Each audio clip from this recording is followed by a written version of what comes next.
السلام علیکم ورحمۃ اللہ وبرکاتہ۔ اعوذ باللہ السمیع العلیم من الشیطان الرجیم، بسم اللہ الرحمن الرحیم۔ جی تو ڈیئر اسٹوڈنٹس، 9th کلاس اسلامیہ لازمی نیو بک اسوہ رسول اور ہماری زندگی صلی اللہ علیہ وسلم، اسوہ رسول صلی اللہ علیہ وسلم اور ہماری زندگی، اس میں سے آج اس کا تیسرا جو سیگمنٹ ہے، تیسرا حصہ ہے حضرت محمد مصطفیٰ علیہ السلام کی سخاوت اور اعصار، آپ کی قربانی اور بہت زیادہ اپنا مال اللہ کے راستے میں خرچ کرنے کے بارے میں یہ باب ہے۔ اور سنیں، یہ باب سوئم باب کا یعنی تیسرے باب کا آخری حصہ ہے، اور اس کے بعد جو ہے وہ فوری چوتھا باب جو شروع ہونے والا ہے۔ چوتھے باب میں ہم نے کیا پڑھنا ہے، یہ بھی پہلے آپ خوشی کے ساتھ دیکھ لیں کہ چوتھے باب میں ہم اخلاق اور آداب پڑھنے ہیں۔ آپ علیہ السلام کے اخلاق اور آداب کیسے ہیں وہ پڑھیں گے۔ تو آج کا سبق بسم اللہ پڑھ کے شروع کرتے ہیں۔ حضرت محمد مصطفیٰ خاتم النبیین صلی اللہ علیہ وسلم کی سخاوت اور اعصار۔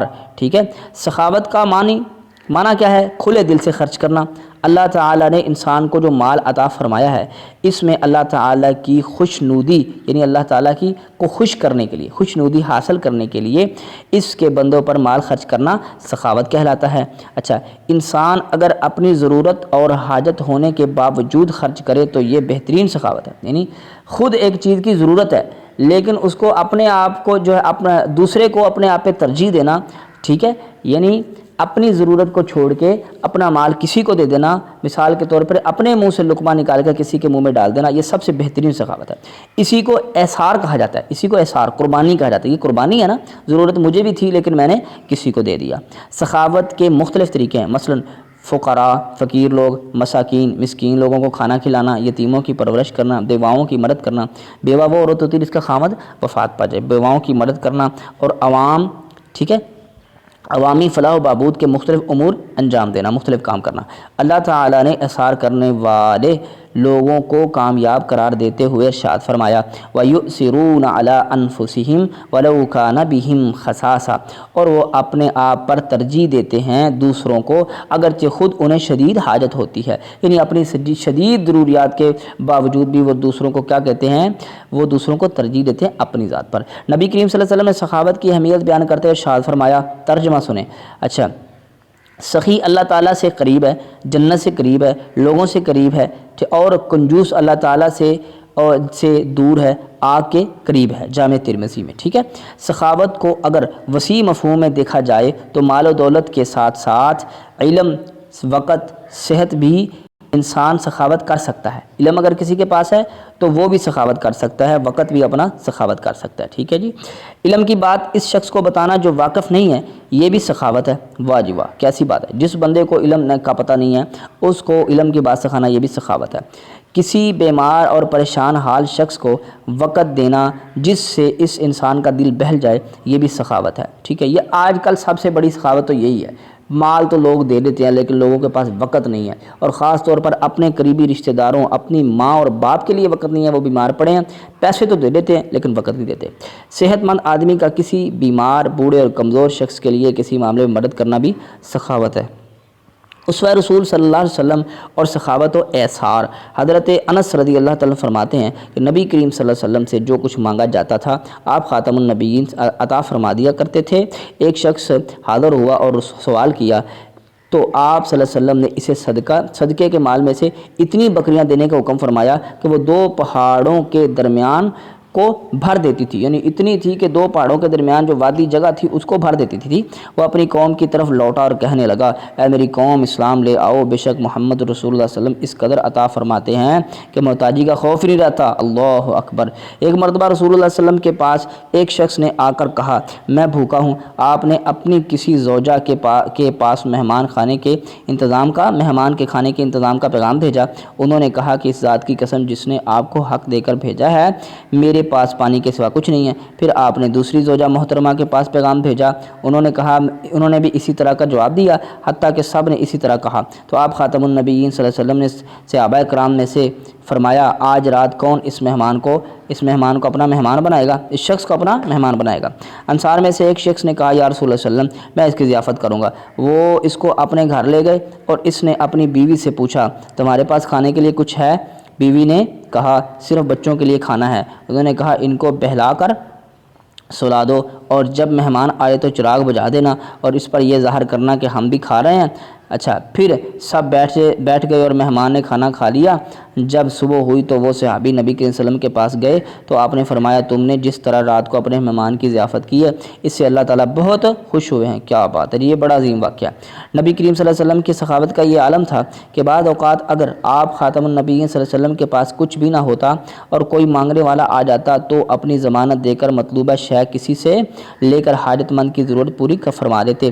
ایک شخص نے آپ خاتم النبی صلی اللہ علیہ وسلم کی خدمت میں حاضر ہوا، کسی چیز کا سوال کیا تو آپ نے ارشاد فرمایا اس وقت میرے پاس کوئی شے نہیں ہے، ہاں تم میری ضمانت پر اپنی مطلوبہ اشیاء خرید لو، جب ہمارے پاس کچھ آئے گا تو ہم اس کی قیمت ادا کر دیں گے۔ کیا بات ہے جی، آج لوگوں کی یہ حالت ہے کہ سب کچھ پاس ہوتا ہے تو پھر بھی ضرورت مندوں کو جواب دیتے ہیں نہیں جی ہمارے پاس کچھ نہیں ہے۔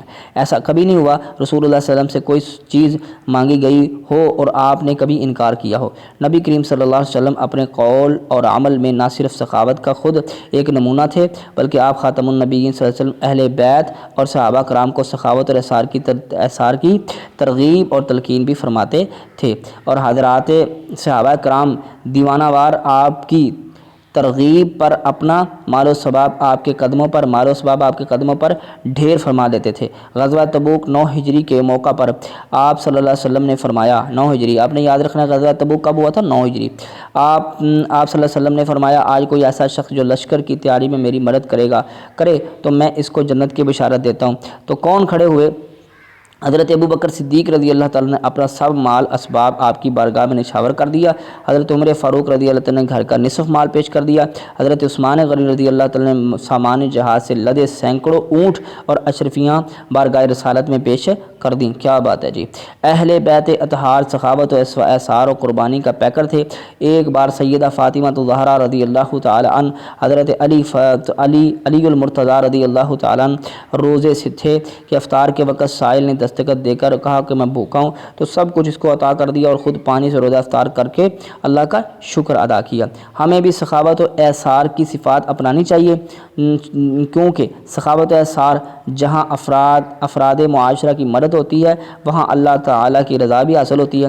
سخاوت انسانی دل سے مال و دولت کی لامحدود محبت لالچ ختم کر دیتی ہے، جس کے بعد انسان کو اطمینان قلب جیسی نعمت نصیب ہوتی ہے۔ سخاوت سے بلائیں ٹل جاتی ہیں اور ایمان کا نصف مل جاتا ہے، ایمان کا کامل نصیب ہو جاتا ہے۔ ٹھیک ہے جی، یہ آخری لفظ میں نے غلط پڑھا، ایمان کامل نصیب ہو جاتا ہے یعنی مکمل ایمان نصیب ہو جاتا ہے۔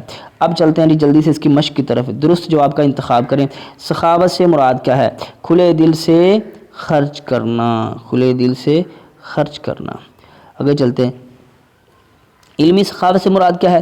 کسی کو علم کی بات بتانا جو اس کو پتہ نہ ہو۔ ٹھیک ہے، آگے چلتے ہیں، یتیموں کی پرورش کرنا اور عوامی فلاح و بہبود کے کام انجام دینا کہلاتا ہے۔ کیا کہلاتا ہے جی؟ سخاوت اور اثار۔ انصاری میزبان نے مہمان کے ساتھ کیا سلوک کیا؟ خود بھوکے رہے اور اس کو کھانا کھلا دیا، ٹھیک ہے، آگے چلتے ہیں جی۔ غزوہ تبوک کے موقع پر حضرت ابوبکر صدیق نے بارگاہ نبوت میں پیش کر دیا گھر کا ٹوٹل سارا سامان۔ ٹھیک ہے جی، آگے چلتے ہیں، مختصر جواب دیں، سخاوت اور اثار سے مراد کیا ہے؟ جس کا جواب دیکھتے ہیں جی انشاءاللہ۔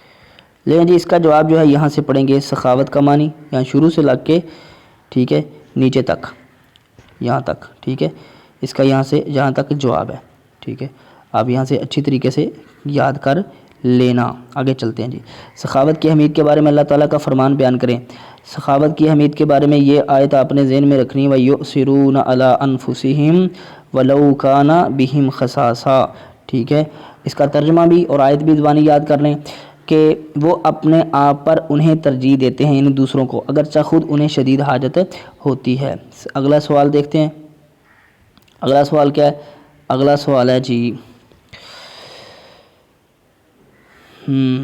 غزوہ تبوک کے موقع پر سخاوت کی مالی، بدنی اور علمی صورتوں کی وضاحت کریں۔ ٹھیک ہے، مال کے ساتھ سخاوت کرنا، بدن کے ساتھ اور علم کے ساتھ، یعنی اپنا مال اللہ کے راستے میں دے دینا، اپنے بدن کو، اپنی زبان کو، اپنے علم کو اللہ کے راستے میں خرچ کرنا، اپنے بدن کو اللہ کے راستے میں خرچ کر دینا جہاد کے راستے میں، یہ ہے۔ اس کی آپ نے وضاحت مزید لکھنی ہے کہ مال اللہ کے راستے میں دینا، اپنی جان اللہ کے راستے میں دینا، اور اپنا علم اللہ کے راستے میں لوگوں کو، دوسروں کو علم سکھانا جن کو پتہ نہیں۔ غزوہ تبوک کے موقع پر حضرت عثمان غنی رضی اللہ تعالیٰ نے کتنا مال نبی کریم صلی اللہ علیہ وسلم کی خدمت میں پیش کیا؟ آپ نے سینکڑوں گلے سے لدے ہوئے اونٹ اور اشرفیاں نقد نبی علیہ الصلوۃ والسلام کو پیش فرمائیں۔ تفصیلی جواب دیں، سیرت طیبہ سخاوت کو مثالوں سے واضح کریں، ٹھیک ہے۔ اب آپ نے ساری مثالیں جو نبی کریم صلی اللہ علیہ وسلم اپنے پاس نہیں بھی ہوتا تھا تو کسی سے لے کے دیتے تھے، اسی طرح آپ صحابی کا واقعہ بھی لکھ سکتے ہیں، اور سیرت اور صحابہ کرام کے واقعات کو جمع کر کے ایک تفصیلی نوٹ آپ بنا سکتے ہیں۔ چلیں جی، یہاں تک آج کا سبق ختم ہوا۔ انشاءاللہ چوتھا باب شروع کریں گے دوبارہ انشاءاللہ اگلے سبق میں۔ سبحان ربک رب العزت عما یصفون والسلام علی المرسلین والحمد للہ۔